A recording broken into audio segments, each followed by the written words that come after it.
우리의 믿음은 지적이거나 감정적인 믿음이 아니라 마음으로 믿는 믿음이어야 합니다. 성경은 우리에게 마음으로 믿을 때 하나님의 구원의 역사가 나타난다고 말해주고 있어요. 마가복음 11장 23절을 보면 이렇게 말씀합니다. 내가 진실로 너희에게 이르노니 누구든지 이 산도로 들리어 바다에 던져지라 하며 그 말하는 것이 이루어질 줄 믿고 마음에 의심하지 아니하면 그대로 되리라. 믿고 마음으로 의심하지 말아야 된다. 그리고 로마서 10장 10절에서도 사람이 마음으로 믿어 의에 이르고 입으로 시인하여 구원에 이르느니라 이렇게 말하고 있습니다. 이 마음이라고 하는 것, 마음으로 믿어야 된다는 거지요. 마음이라고 하는 건 영어로 heart라고 되어 있어요. 그런데 이것은 우리의 육체의 심장을 말하는 건 아니지요. 보통 마음이라고 하면 heart라고 하면은 이것은 가장 핵심이 되는 부분, 가장 중요한 부분을 의미합니다. 하나님께서 사람의 마음을 이야기하실 때는 가장 핵심이 되는 부분, 그 존재의 핵심이 되는 부분을 말하는 거겠지요. 그리고 그것은 바로 영을 의미합니다. 마음이 곧 영이라고 하는 의미이지요. 데살로니가전서 5장 23절은 이렇게 말합니다. 평강의 하나님이 친히 너희를 온전히 거룩하게 하시고 또 너희의 온 영과 혼과 몸이 우리 주 예수 그리스도께서 강림하실 때에 흠없게 보존되기를 원하노라. 여기서 사도 바울은 사람을 영과 혼 그리고 몸 이렇게 구분을 지어 이야기하고 있어요. 영과 혼과 몸이 사람을 구성하는 요소라는 거지요. 그런데 사람은 하나님의 형상을 따라 지음을 받았다고 말하고 있습니다. 요한복음 4장 24절에는 하나님은 영이시라고 예수님이 말씀을 하셨어요. 그리고 우리는 그 형상을 따라 만들어졌기 때문에 우리는 영적인 존재로 만들어진 사람들입니다. 하나님의 형상을 닮았다고 할 때는 그건 우리의 육신을 말하는 게 아니죠. 겉으로 보여지는 육체가 아니라 하나님은 인간이 아니시기 때문에 하나님은 영이시고 영은 살과 뼈가 없기 때문에 우리는 하나님을 닮은 영적 존재라는 겁니다. 그러니까 인간이라고 하는 건 사도 바울의 말을 빌어보면 우리는 영적인 존재고 혼을 가지고 육신 안에 살고 있다 이렇게 말할 수 있을 겁니다. 사도 바울은 로마 교회 성도들에게 보내는 편지에서 이렇게 말했습니다. 로마서 2장 28절부터 29절인데 물은 표면적 유대인이 아니요 표면적 육신의 할례가 아니니라. 오직 이면적 유대인이 유대인이며 할례는 마음에 할지니 영에 있고 율법 조문에 있지 아니한 것이라. 그 칭찬이 사람에게서가 아니요 다만 하나님에게서니라. 이면적 유대인, 표면적 유대인. 여기서 말하는 이면적 유대인은 그 사람의 영을 말하는 거지요. 할례는 마음에 할지니 곧 영에 있다. 마음은 영이다라는 거죠. 그리고 할례는 그 영에 이루어지는 것이다. 그런 점에서 성경이 말하는 마음이라고 하는 건 영을 의미한다고 볼 수 있습니다. 예수님은 니고데모와 대화하시면서 그에게 거듭나야 된다 이런 말씀을 하시면서 이렇게 이야기를 하셨는데 니고데모는 예수님의 말씀을 듣고 이렇게 대답을 하지요. 사람이 늙으면 어떻게 다시 납니까? 어머니 모태에 내가 다시 들어가야 됩니까? 이 질문에 대해서 예수님은 육으로 난 것은 육이고 영으로 난 것은 영이다 라고 말씀을 하셨죠. 그러니까 다시 태어나는 것, 거듭나는 것은 인간의 영을 말하는 겁니다. 왜냐하면 우리는 어머니 뱃속에 다시 들어가는 법이 없기 때문이지. 우리의 육체는 거듭나는 게 아니라 우리의 영이 다시 새롭게 거듭나는 거지요. 요한복음에서 예수님께서 우물 곁에 있던 사마리아 여인에게 말씀을 가르치실 때 하나님은 영이시니 예배하는 자가 영과 진리로 예배할지니라 라고 말씀을 하셨습니다. 하나님은 영이시니 예배하는 자가 영으로 진리로 예배해야 된다. 이 말은 그냥 아주 쉽게 말하면 영을 통해서 하나님을 만난다 이런 얘기지요. 고린도전서 14장 14절에서 사도 바울은 방언에 대해서 얘기하면서 이런 말을 했습니다. 내가 만일 방언으로 기도하면 나의 영이 기도하거니와 나의 마음은 열매를 맺지 못하리라. 여기에서 마음은 영어로 understanding이라는 표현으로 되어 있습니다. 이해하고 납득하고 생각하는 것은 정신에서 되어지는 거지요. 혼에서 되어지는 겁니다. 마인드이죠. 그런데 이 마인드라고 하는 것은 성경에서 heart, 우리의 spirit, 우리의 속을 가리키는 것과는 다른 표현입니다. 우리가 방언으로 기도할 때는 우리의 정신으로 생각으로 기도하는 게 아니라 우리의 내면 가장 깊숙한 곳인 우리의 영으로 우리 안에 역사하시는 성령으로 말미암아 기도하는 거라는 거지. 그래서 사도 바울은 이 두 가지 기도를 병행해야 된다라고 말하면서 고린도전서 14장 15절에서 이렇게 말합니다. 그러면 어떻게 할까? 내가 영으로 기도하고 또 마음으로 기도하며 내가 영으로 찬송하고 또 마음으로 찬송하리라. 영으로 기도하고 마음으로 기도하고 영으로 찬송하고 마음으로 찬송한다. 근데 여기서 말하는 마음은 그동안 이야기했던 heart가 아니에요. 여기서 말하는 이 마음은 mind, understanding, 킹 제임스 버전에서는 understanding으로 번역을 했는데, 그러니까 영어로 보면 이렇게 되어 있어요. So what shall I do? I will pray with my spirit, but I will also pray with my mind. I will sing with my spirit, but I will also sing with my mind. 그러니까 스피릿과 마인드가 구분이 된다는 거지요. 그리고 킹 제임스 버전에서는 마인드를 언더스탠딩으로 번역을 해 놓았습니다. 이렇게 성경에서는 우리의 영, 우리의 마음, 우리의 하트 이것과 우리의 혼과 마인드, 언더스탠딩 이것과 우리의 육체 이것을 구분지어서 이야기를 해주고 있습니다. 그래서 사도 바울은 자신을 영이라 말하면서 속사람이라고 하는 표현을 썼습니다. 고린도후서 4장 16절을 보면 그러므로 우리가 낙심하지 아니하노니 우리의 겉사람은 낡아지나 우리의 속사람은 날로 새로워지도다. 겉사람은 육체를 말하는 거고 속사람은 우리의 영혼을 말하는 거겠죠. 고린도전서 9장 27절에서도 사도 바울은 내가 내 몸을 쳐 복종하게 함은 내가 남에게 전파한 후에 자신이 도리어 버림을 당할까 두려워함이로라 이라고 말했습니다. 여기서 사도 바울은 내 자신을 친다라고 말하지 않고 내 몸을 친다라고 말했습니다. 자기 자신은 영적인 존재고 자기의 몸, 자기에게 주어진 그 몸을 쳐서 복종케 한다라고 하는 거지. 사도 바울은 우리의 육체를 말할 때 장막, 우리가 거하는 집이라는 표현도 썼습니다. 고린도후서 5장 1절에 보면 우리 몸을 장막집이라고 표현했고 베드로도 베드로후서 1장 13절부터 14절에 보면 우리 몸을 장막이라고 표현하기도 했습니다.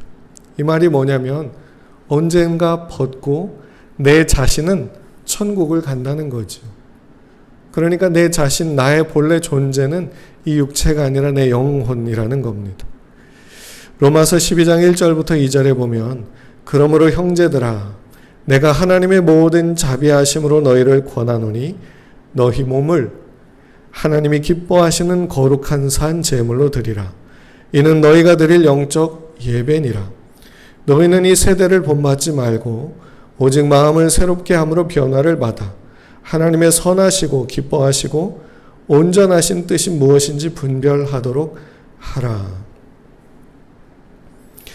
여기서 사도 바울은 우리의 몸과 마음은 마인드지요. 우리의 몸과 우리의 혼적인 부분에 대해서 우리가 무언가를 해야 된다라고 말하고 있습니다. 우리가 예수님을 믿을 때 우리의 영은 하나님으로 인하여서 거듭나게 됩니다.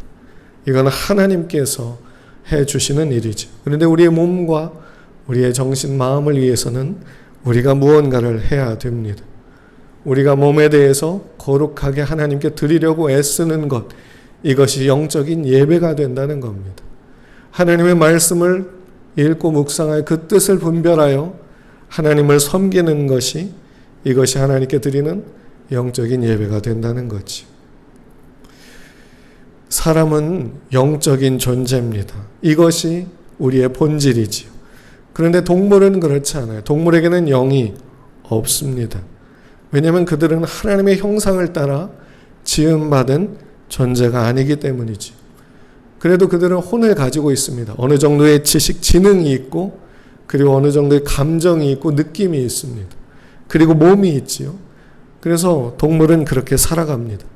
성경은 영이 없는 존재는 죽은 거라고 말을 했지요. 그리고 이 영을 살려내는 것이 바로 복음이라고 말합니다. 복음을 들을 때, 믿음으로 받을 때 그 영이 살아난다는 거지. 이건 참 놀라운 기적이 아닐 수가 없습니다. 우리의 영은, 우리의 육체가 죽어서 한 줌의 흙으로 돌아가더라도 우리의 혼, 우리의 정신, 우리의 이해, 우리의 느낌, 이런 것들을 가지고, 기억을 가지고 천국에서 또는 지옥에서 살아가게 됩니다. 누가복음 16장 19절부터 25절을 보면 이렇게 말해요. 한 부자가 있어 자색 옷과 고운 베옷을 입고 날마다 호화롭게 즐기더라. 그런데 나사로라 이름하는 한 거지가 헌대투성이로 그의 대문 앞에 버려진 채 그 부자의 상에서 떨어지는 것으로 배불리려 하매 심지어 개들이 와서 그 헌대를 핥더라. 이에 그 거지가 죽어 천사들에게 받들려 아브라함의 품에 들어가고 부자도 죽어 장사되매 그가 음부에서 고통 중에 눈을 들어 멀리 아브라함과 그의 품에 있는 나사로를 보고 불러 이르되 아버지 아브라함이여 나를 긍휼히 여기사 나사로를 보내어 그 손가락 끝에 물을 찍어 내 혀를 서늘하게 하소서. 내가 이 불꽃 가운데서 괴로워하나이다. 아브라함이 이르되 이에 너는 살았을 때에 좋은 것을 받았고 나사로는 고난을 받았으니 이것을 기억하라. 이제 그는 여기서 위로를 받고 너는 괴로움을 받느니라. 이건 예수님께서 직접 드신 예화이죠. 예수님께서 직접 드신 이야기예요. 그래서 한 부자가 정말 있었을 것이고 거지인 나사로가 있었을 겁니다. 이 말씀에서 우리는 인간의 존재인 영과 혼과 육신이 어떻게 구성이 되는지를 알 수가 있죠. 거지가 죽어서 천사들에게 받들려서 아브라함의 품에 들어갔다고 말해요. 누구냐면 거지 나사로입니다. 그 영혼이 진정한 그 사람이라는 거지요. 왜냐하면 그의 몸은 죽어 흙으로가 무덤에 들어있을 거기 때문에 그렇습니다. 부자도 죽었습니다. 그는 나사로보다 더 좋은 무덤에 들어가 있겠죠. 그런데 그가 눈을 떠보니 자기 자신은 음부에 있었습니다. 말할 수 없는 고통, 그 지옥의 형벌 가운데 있었죠. 그러니까 진정한 나사로, 진정한 부자는 그 영혼이었다는 거지. 그리고 이들이 보니까 부자가 딱 보니까 아브라함을 알아봤어요. 그리고 아브라함의 품에 있던 거지 나사로도 알아봤습니다. 영적인 영역에서 사람을 볼 때 이 세상에서 보이던 것과 상당히 유사하다는 걸 알 수 있겠죠. 알아봤기 때문에.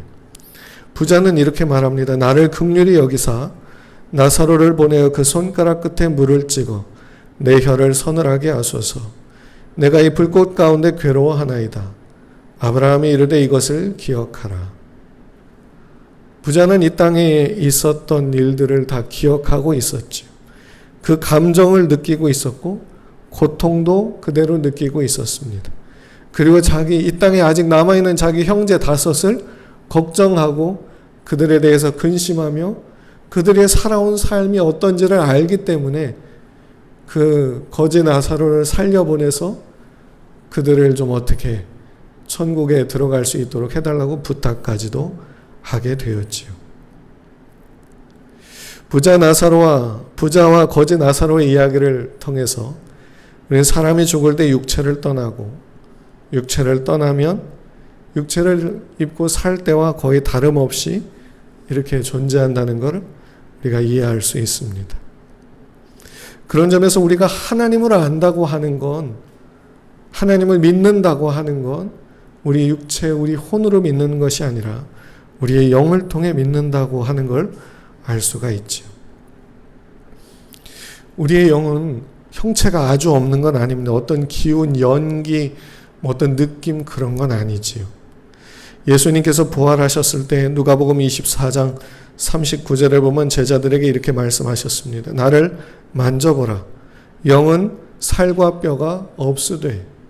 그러니까 영은, 영적인 존재는 이 육체의 살과 이 뼈는 없다는 거지요. 그렇다고 해서 아무런 형체도 없는 건 아닙니다. 열왕기하 6장을 보면 선지자 엘리사 때문에 이스라엘 왕을 어떻게든 해치려고 노력했던, 하지만 번번이 실패했던 아람 왕이 도대체 누가 우리의 계획을 알아가지고 우리가 공격할 때마다 이스라엘이 막느냐, 알고 보니 엘리사 선지자가 하나님께 계시를 받아 그걸 안다라고 하니까 그 엘리사 선지자를 죽이려고 이 아람 왕이 모든 군대를 다 동원했었습니다. 엘리사 선지자의 그 집에 있던 그 사환이 밖에 나가 보니까 엄청나게 많은 아람 군대가 그 성을 둘러싸고 있었어요. 그 모습에 압도가 돼가지고 두려움에 벌벌 떨고 있을 때 엘리사가 이렇게 말하지요. 열왕기하 6장 16절부터 17절에 보면 두려워하지 말라. 우리와 함께한 자가 그들과 함께한 자보다 많으니라 하고 기도하여 이르되 여호와여 원하건대 그의 눈을 열어서 보게 하옵소서 하니 여호와께서 그 청년의 눈을 여심해 그가 보니 불말과 불병거가 산에 가득하여 엘리사를 둘렀더라. 하나님께서 눈을 열어서 그 아람 군대를 둘러싸고 있는 하나님의 군대, 천사의 군대를 보게 해 주셨다는 거지. 그들은 영적인 존재지만 눈에 보일 수 있는 형태가 있었다는 거지. 출애굽기 33장을 보면 하나님께서 모세와 이야기하는 모습이 나옵니다. 모세는 하나님의 얼굴을 보지 못했습니다. 하나님의 얼굴을 보고 살 자가 없었기 때문이지. 대신 하나님은 모세에게 이렇게 말합니다. 출애굽기 33장 22절부터 23절인데 내 영광이 지나갈 때에 내가 너를 반석 틈에 두고 내가 지나도록 내 손으로 너를 덮었다가 손을 거두리니 네가 내 등을 볼 것이요 얼굴은 보지 못하리라. 하나님은 영이신데 살과 뼈가 없지만 그분에게도 형태라고 하는 것이 있다는 거죠. 손이 있어서 덮고 내 등을 볼 것이다. 베드로 사도는 베드로전서 3장 4절에서 자기의 존재를 마음에 숨은 사람이라는 표현을 써서 말했습니다. 여러분, 우리는 사도 바울이 말하는 것처럼 영과 혼과 몸으로 되어진 사람들입니다. 그리고 하나님은 영이시고 우리도 영으로 하나님을 예배하고 하나님을 만나게 됩니다. 그러면 어떻게 하나님을 영으로 예배하며 영으로 만날까? 하나님의 말씀이 선포될 때에 그 말씀을 통해서 우리 머리로 듣고 우리 귀로 들어 우리의 혼으로 듣지만 우리의 영이 그 말씀을 또한 듣게 됩니다. 하나님의 말씀이 우리에게 들려올 때 우리 영이 하나님을 알게 되고 믿을 수 있게 되어지는 거지요. 그런데 이것이 저절로 되어지지 않습니다. 고린도전서 2장 14절에 보면 육에 속한 사람은 하나님의 일을 받지 않는다라고 말했기 때문이지. 육에 속한 사람은 하나님의 성령의 일들을 받지 아니하나니 이는 그것들이 그에게는 어리석게 보이며 또 그는 그것들을 알 수도 없나니 그러한 일은 영적으로 분별되기 때문이라. 육에 속한 사람들은 자기의 정신, 이해력으로 자기의 판단력으로, 자기의 지식으로, 자기의 혼적인 것, 감정과 느낌을 모든 걸 가지고 하나님을 알려고 하지만 하나님을 도무지 알 수가 없다는 거지. 어리석어 보이기 때문이라는 겁니다. 사람은 자기의 정신만으로는 하나님을 이해하지 못하고 하나님의 말씀을 깨닫지 못합니다. 영적으로 이해해야 되지. 우리가 성령을 의지해야 되는 이유가 여기에 있습니다.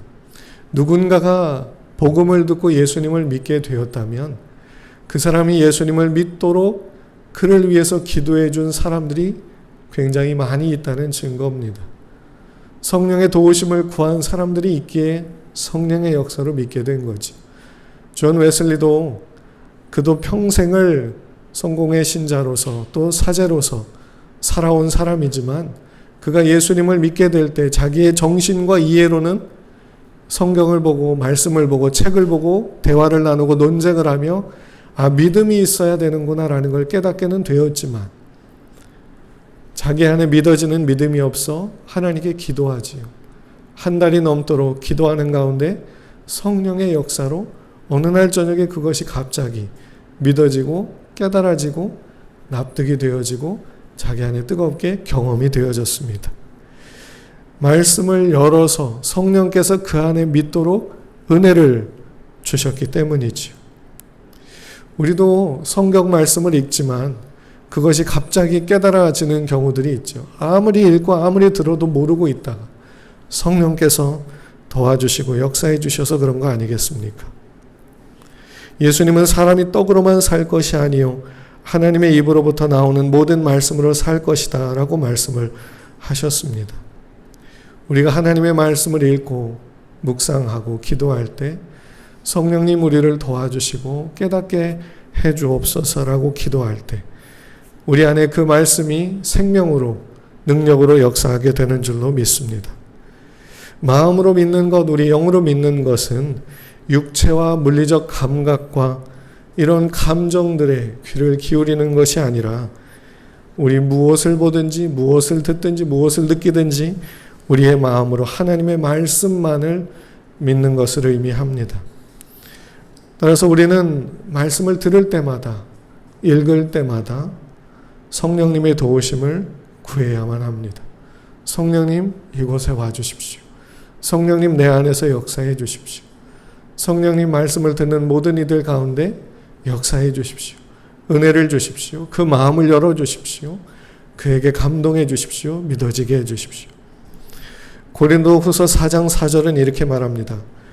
이 세상의 신이 믿지 아니하는 자들의 마음을 혼미하게 하여 그리스도의 영광의 복음의 광채가 비치지 못하게 함이니 그리스도는 하나님의 형상이니라. 이 세상의 신이 믿지 아니하는 자들의 마음을 혼미하게 하여 그리스도의 영광의 복음의 광채가 비치지 못하게 한다. 여기서 말하는 믿지 아니하는 자들이라고 하는 건 첫 번째는 불신자들을 의미합니다. 그런데 또 한 가지 예수님을 영접한 사람들이라고 해도 항상 모든 상황 속에서 믿음으로 사는 건 아니지. 의심하고 불안해하고 불순종하고 믿지 않고 살아갈 때도 많습니다.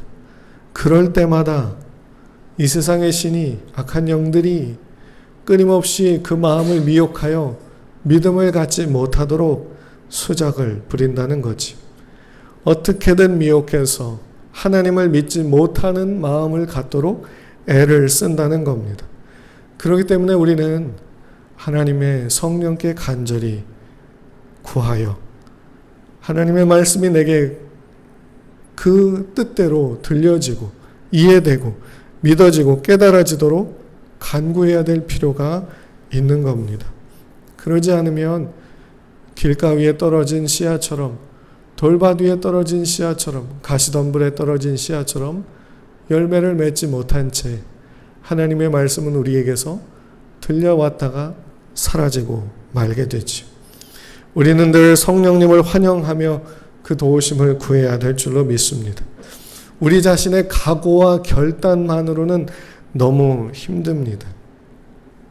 우리 눈에 보여지는 상황들이, 우리에게 들려지는 이야기들이, 우리에게 느껴지는 이 감정들이 우리의 마음을 얼마나 뒤흔드는지 모릅니다.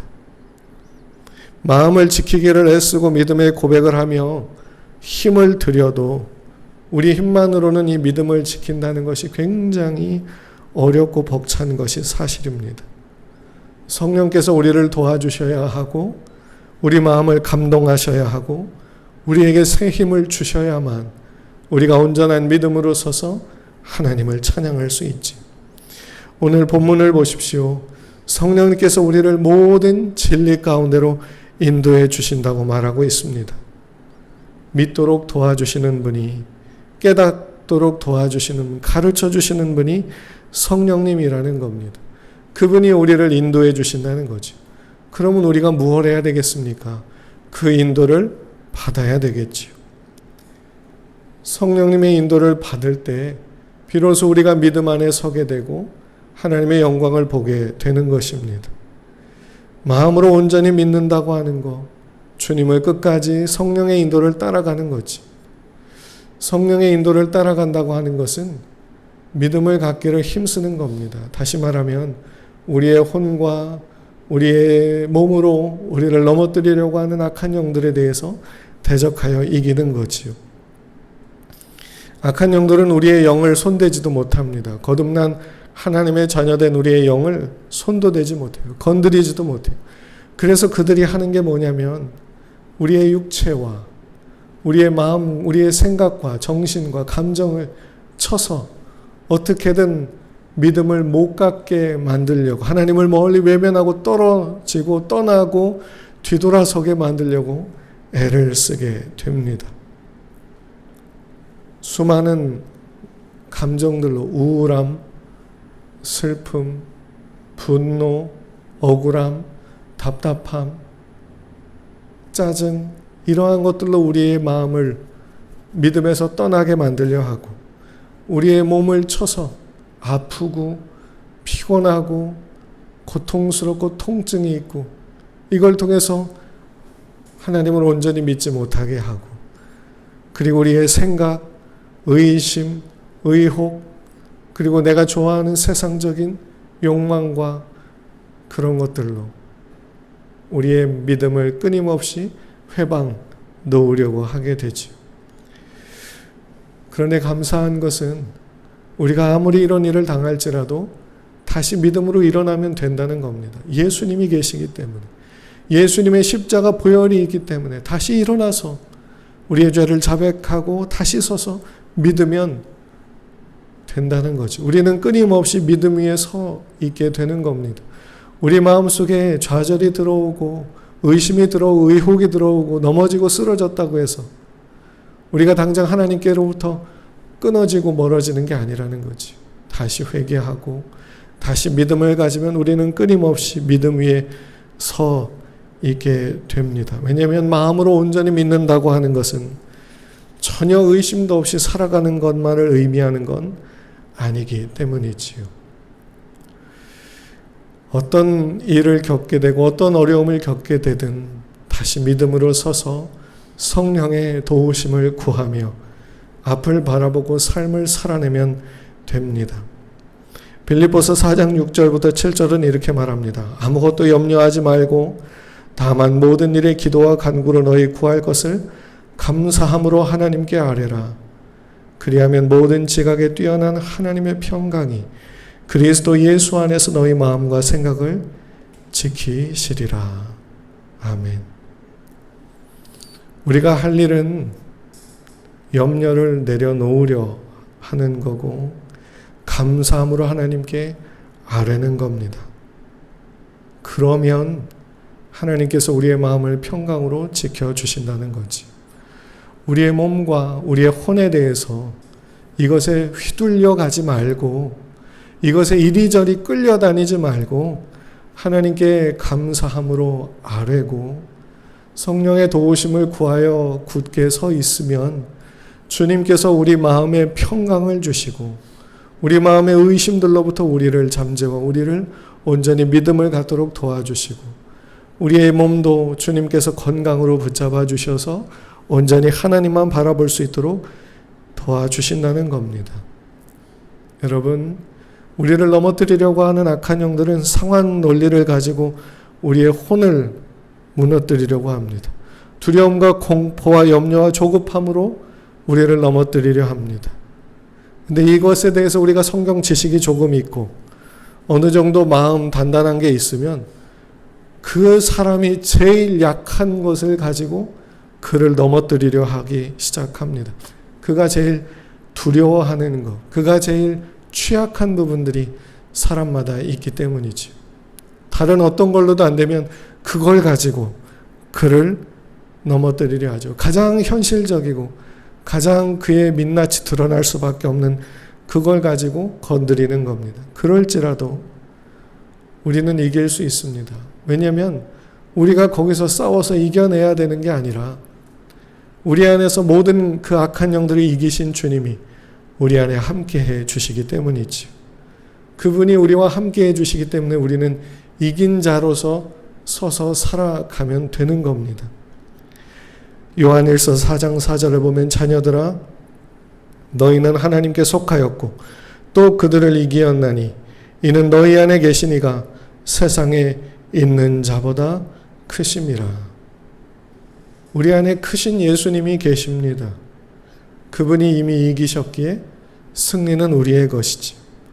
우리의 지성과 우리의 감성이 흔들리는 갈대처럼 요동할지라도 우리의 가장 취약한 부분을 건드려 쓰러지고 넘어질 수밖에 없게 만들지라도 거기서 우리가 회개하며 다시 서서 성령님을 환영하고 성령님을 인정하며 그분의 도우심을 구할 때 그분께서 우리 가운데 역사해 주시는 줄로 믿습니다. 성령의 감동을 따라 무시하지 않고 선한 양심을 따라 말씀을 붙잡고 살아갈 때 마귀는 끝내 물러가고 하나님의 역사는 끝내 우리의 삶 속에 나타나게 될 줄로 믿습니다. 우리의 믿음은 이러한 믿음이어야 하지요. 믿음의 눈을 크게 뜨고 끝까지 하나님께서 복 주실 것을 바라보며 하나님께서 역사하시고 은혜를 베풀어 주실 것을 바라보며 매일매일을 마음으로 믿으며 그래서 하나님의 영광을 보게 될 수 있는 저와 여러분들이 다 되시기를 주님의 이름으로 축복합니다.